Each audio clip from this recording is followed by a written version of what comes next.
Okay, so we are ready now for section 5.4. 5.4 is titled Analyzing Graphs of Polynomial Functions.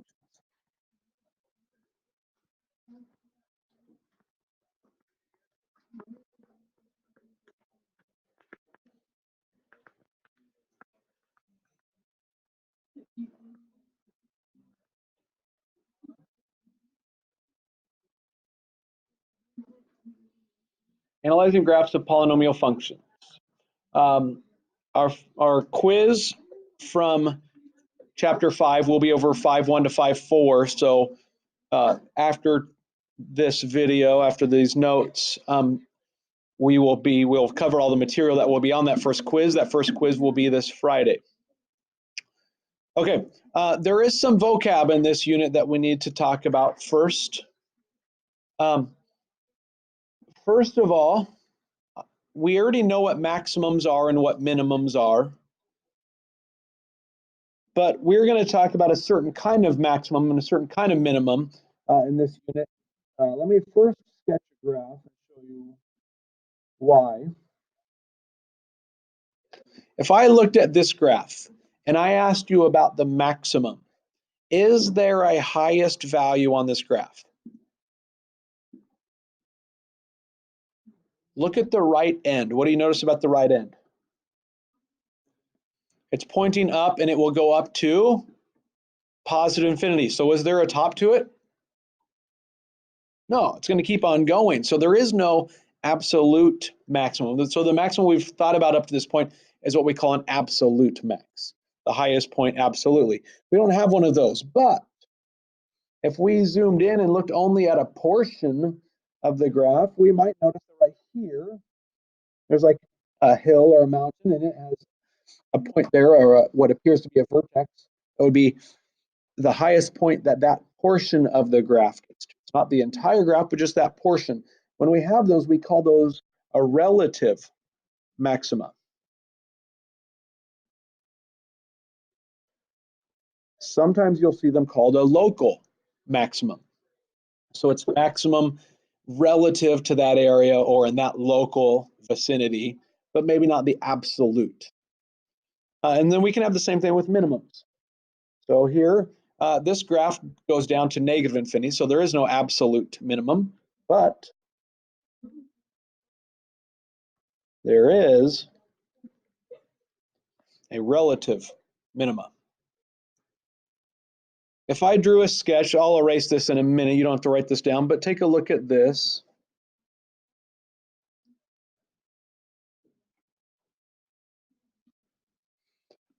Does this graph have an absolute maximum?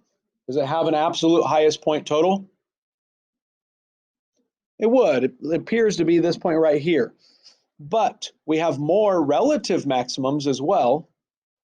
Anytime you have the top of a hill or a mountain, we have some maximums. Relative minimums. How many relative minimums do we see? I see 2 relative minimums. Is there an absolute minimum? There is not a lowest point because it goes down to a negative infinity, but it didn't go up forever.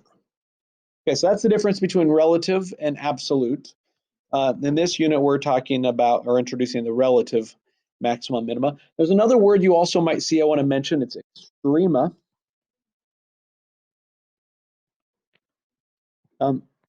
Extrema is really just the general term for both the relative and maxes and mins. So it includes the relative maximum and the relative mins. So if you see that word, that's what they're talking about. It's just all encompassing there. And then there's yet another word that really kind of means the same thing. And this one is fairly self-explanatory. They're called turning points.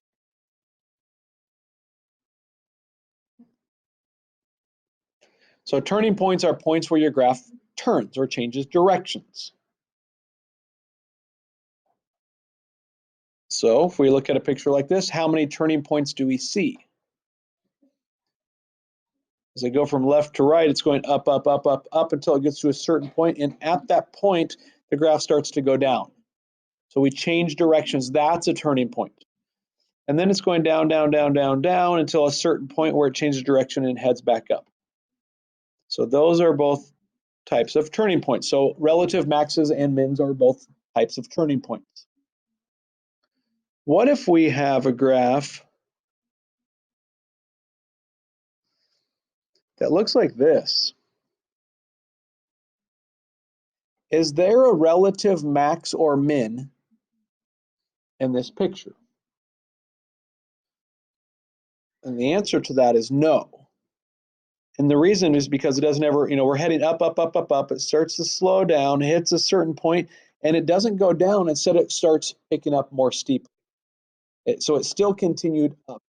That would not be a relative min or a max, but it is a point where it kind of changes direction. I would still call that a turning point. And really, kind of functions as oftentimes more than one turning point in some ways. It's like two of them combined into one, but it wasn't a max or a min. So there's a few vocab that you will see in this section. And we're going to jump right into some problems. So I'm going to first give you a graph, or sorry, I'm going to give you an equation rather, and then I'm going to ask 3 questions about it. It's a lot of writing to ask those 3 questions, but it is the type of problem you'll see in your assignment. There's a few kinds of problems you'll see, but we're going to do this one first. So let's consider f of x equals x cubed minus 3x squared plus 5. So the 3 things I'm going to ask about are the graph, the zeros, potentially zeros, maybe there's only one, or it could be none, and then the relative max and mins.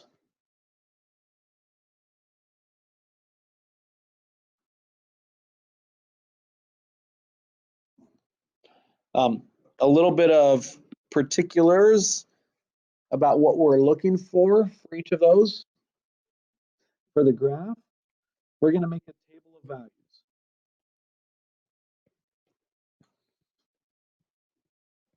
And I don't know how many values I'm going to need.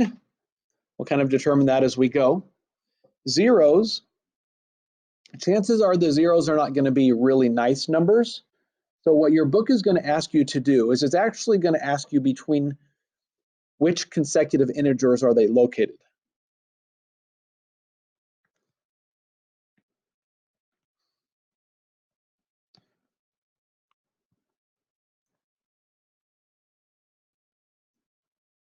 Hopefully that'll make more sense when we get to that point. And then the relative max and mins, really they're just going to ask us to estimate the x coordinate. You don't even have to get the height of it.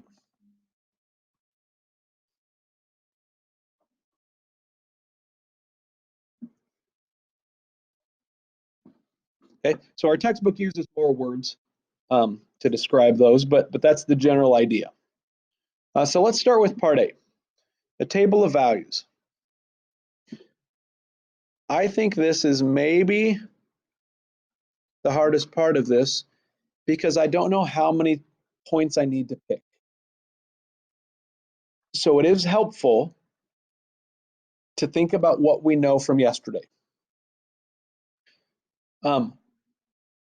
Think about your end behavior. What is the right end doing? Is it pointing up or is it pointing down?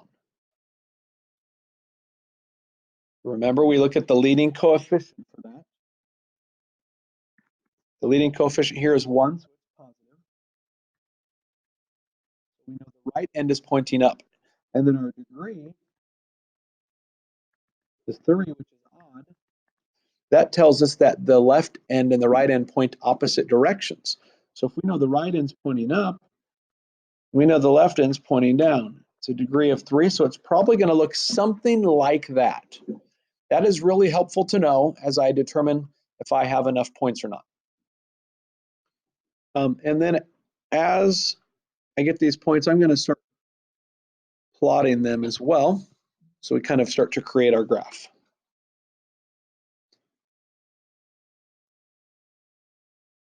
Until we determine that that's enough. Okay, so I don't even know where to start, but I'm going to start with 0 because it's easy to plug in 0. Let's just begin there. Plug in 0, 0 cubed minus 3 times 0 squared plus 5. You just get the 5.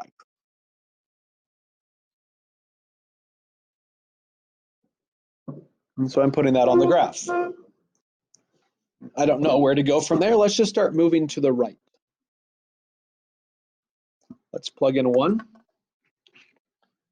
So we have 1 cubed minus 3 times 1 cubed squared rather plus 5.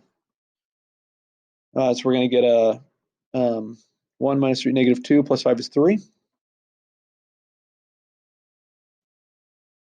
Okay, so I do notice that I'm moving down at this point.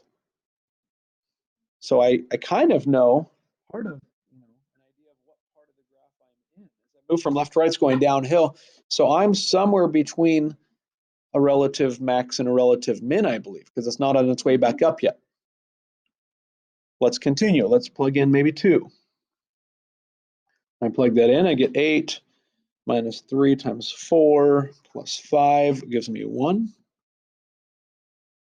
Okay, so now I'm still on the way down. Let's keep going. Let's try 3. Plug 3 in. 3 cubed is 27. Minus 3 times 3 squared plus 5. That gives us 5. Oh, that went up.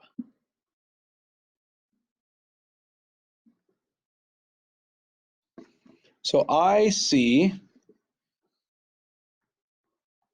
that I just moved into the far right portion of the graph where it's on its way up.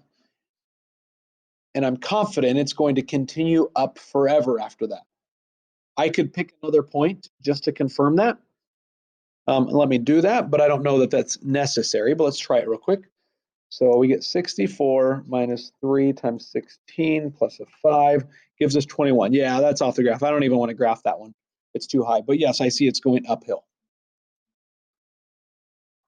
So I still need the left portion of the graph because my end behavior on the left is it should be going down. So now I'm going to start working backwards. My table gets out of order, but that's okay. Let's move backwards. Let's plug in -1. Be careful plugging negatives into your calculator. Make sure you're careful with your parentheses. So we get -1 cubed minus 3 times -1 squared plus 5. I get 1. Oh, look, it's headed down. It's on its way down. So I know now that I'm on the left part of the graph. I actually have every part represented here, but I also know that I'm going to be asking in part B about the zeros. So maybe it's worth going one further just to see. I assume it's going to pass my line and I'll have a 0, but let's just check that. Plug in -2, I get -8 minus 3 times 9 plus 5 gives me -30. Yeah, that's off the graph. I don't want to graph that. But now, let's try to change colors. I'm going to connect those dots. And it's just a sketch.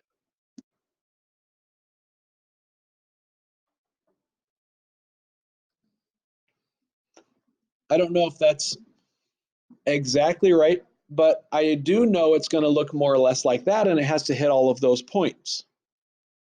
So I think that was enough ordered pairs for this particular example. There's not a set number of points that would work for every problem, but enough to make sure that you have your picture. So there's part A. I got my graph. Now part B says zeros. What zeros do I have, and are they between consecutive integers? So how many zeros does it appear that I have? It looks like I only have the one. A 0 is an x-intercept, remember? If we look at that right part of the graph, it looks like maybe I don't quite get down. Maybe it gets close. I know I'm down to 1 there, but I don't know that it's really going to get down below that. So I think this is probably the only one. what's the maximum number of zeros that we could have if we have a third degree polynomial? We haven't really discussed that yet, but if you think back to quadratics where the degree was 2, we oftentimes had 2 answers. We never had more than that. We could have less, but never more. That's true. That's kind of a pattern that exists throughout all polynomials. If your degree is 3, the most number of x-intercepts you could have is 3. It looks like I only have 1 here, though, which means the other 2 would be imaginary. You won't be able to find those on your graph. There could be imaginary answers, so not everything shows up. So here we go. Let's give that 0. We only have 1, and it doesn't ask us to give it exactly. It just says between which 2 consecutive integers is that located? Oops. So I know I haven't hit it yet at -1. Let me try. Oops. I'm going to zoom in here. Because at -1, I'm up here at +1. So it doesn't quite hit there, but it does hit before I get to -2. So somewhere in between the -1 and the -2 is where it crosses. Mine looks like it's at -1, but it has to be a little bit further to the left because I know it was up a little bit higher at that point. So I'm going to come back here and I would say between -2 and -1. Those are consecutive integers, and it passed through between those 2 points. And then lastly, relative mins and maxes. Well, I have both.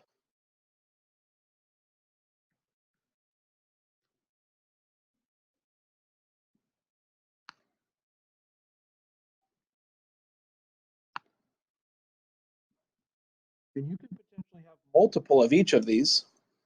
But how many relative maxes do I have? Looks like I only have 1 relative max. I don't know if that point that I have graphed there is exactly right, because this is just my hand sketch. It hits that point, but I don't know if that's actually the max. But we're also just estimating.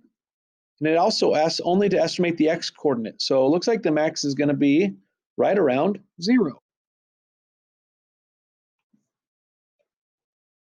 That's the only max. Sometimes there's more than 1. This one has 1. Relative min, well, looks like I have a min right here, or right around there. I don't know exactly if that's the point, but it's right around 2. So I would put 2.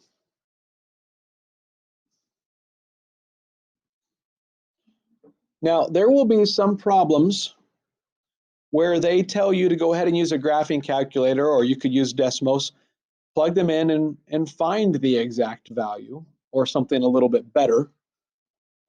So that is a tool that you will use some. If you're using a graphing calculator, you still use the max and the min functions like we did before. Just be careful with your left bound and right bound. Make sure you stay close to your max or min.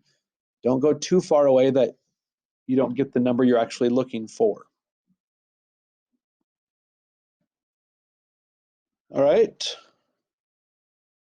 I'm going to sketch a graph. Actually, I just remembered before I get to this, there was a piece of notes that I left off about your turning points that I meant to mention before. We have to know it for the next question I'm going to ask. So I'm going to go back where I talked about turning points. I'm going to put this rule down there. I'm going to say this. The graph of a polynomial function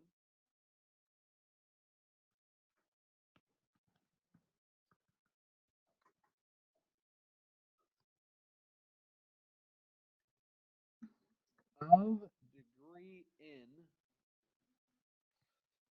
So what I'm doing there when I say of degree n is I'm leaving it general. Could be of degree 3, of degree 4, of degree 5, of degree 10, any number. And the graph of it has at most, could have less, but at most, n minus 1 turning points.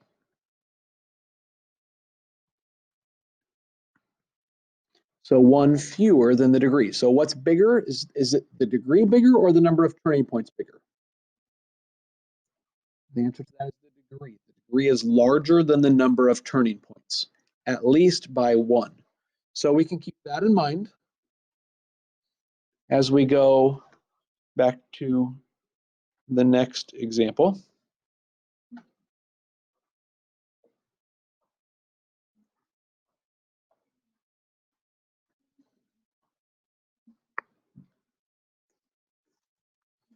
So I'm gonna sketch a graph.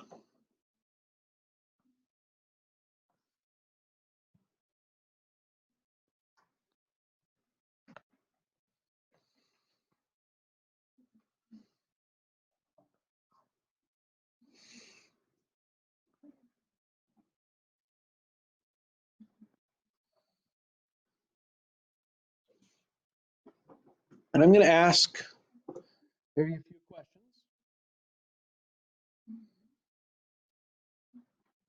First of all, I'm going to say, how many turning points are there?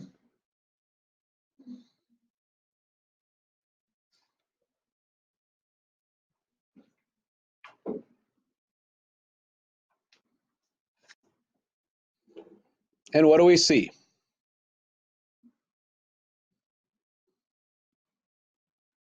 So from left to right, we're traveling up, up, up, till we get to a certain point where we start and go downward. There's one turning point. And we're heading down till we get to another turning point and head up. Heading up, and then we turn and head back down, head back up for a little bit, turn, head back down for a little bit, turn and head back up. So I count 1, 2, 3, 4, 5, 6 turning points.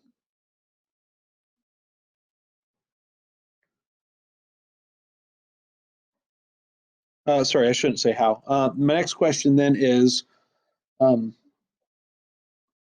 what is the smallest possible degree of the function?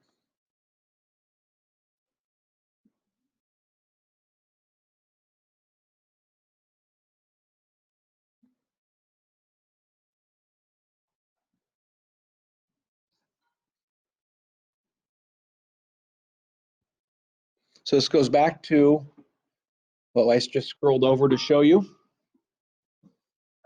The degree is at most n minus 1, or sorry, the turning points is at most n minus 1. So we know our degree has to be bigger than our turning points by at least 1. So what's the smallest possible number our degree could be? 7.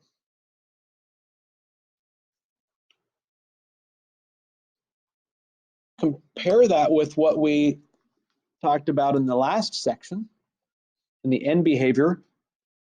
Could this graph possibly be a degree of 7? Does that match the end behavior that I would have expected? 7 is an odd number, an odd degree polynomials. The ends point in opposite directions. So here I see that the left end is pointing down and the right end is pointing up. So I did know it needed to be odd, and 7 is odd. That seems to make sense.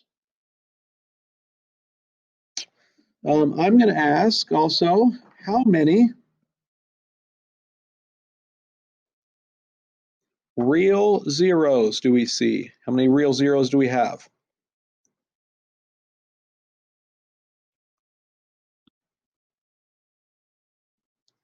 Switch colors maybe for this one. Zeros are another word for x-intercepts. So we have one x-intercept there, one there, one there, one there, and not another until right here. 1, 2, 3, 4, 5. What's the most number we could have had if it's a degree of 7? 7. But if we had more than 7, then I would have known 7 wasn't actually legit. We needed a bigger degree than that. But that's more than you need to worry about right now. And so you might be asked to give estimates on what those are based off of your graph. But that's really most of the content of this section. Yes, question? The degree, so if I scroll back over here, this sentence in green right here, there's a connection between turning points and degree. So the degree is 1 bigger than the number of turning points, at most, or at least, I guess. It's at least 1 bigger than the number of turning points. So I counted turning points as 6, so I knew it had to be at least 7. It's always one more than turning points. And then vice versa, if I told you what the degree was, we would know turning points, you know, at most would be 6. All right, so that I believe culminates. Let me just go ahead and make sure I haven't left anything important. I think that will get you through the assignment. You may still have some questions, but that's perfectly fine. I think that covers what we need initially.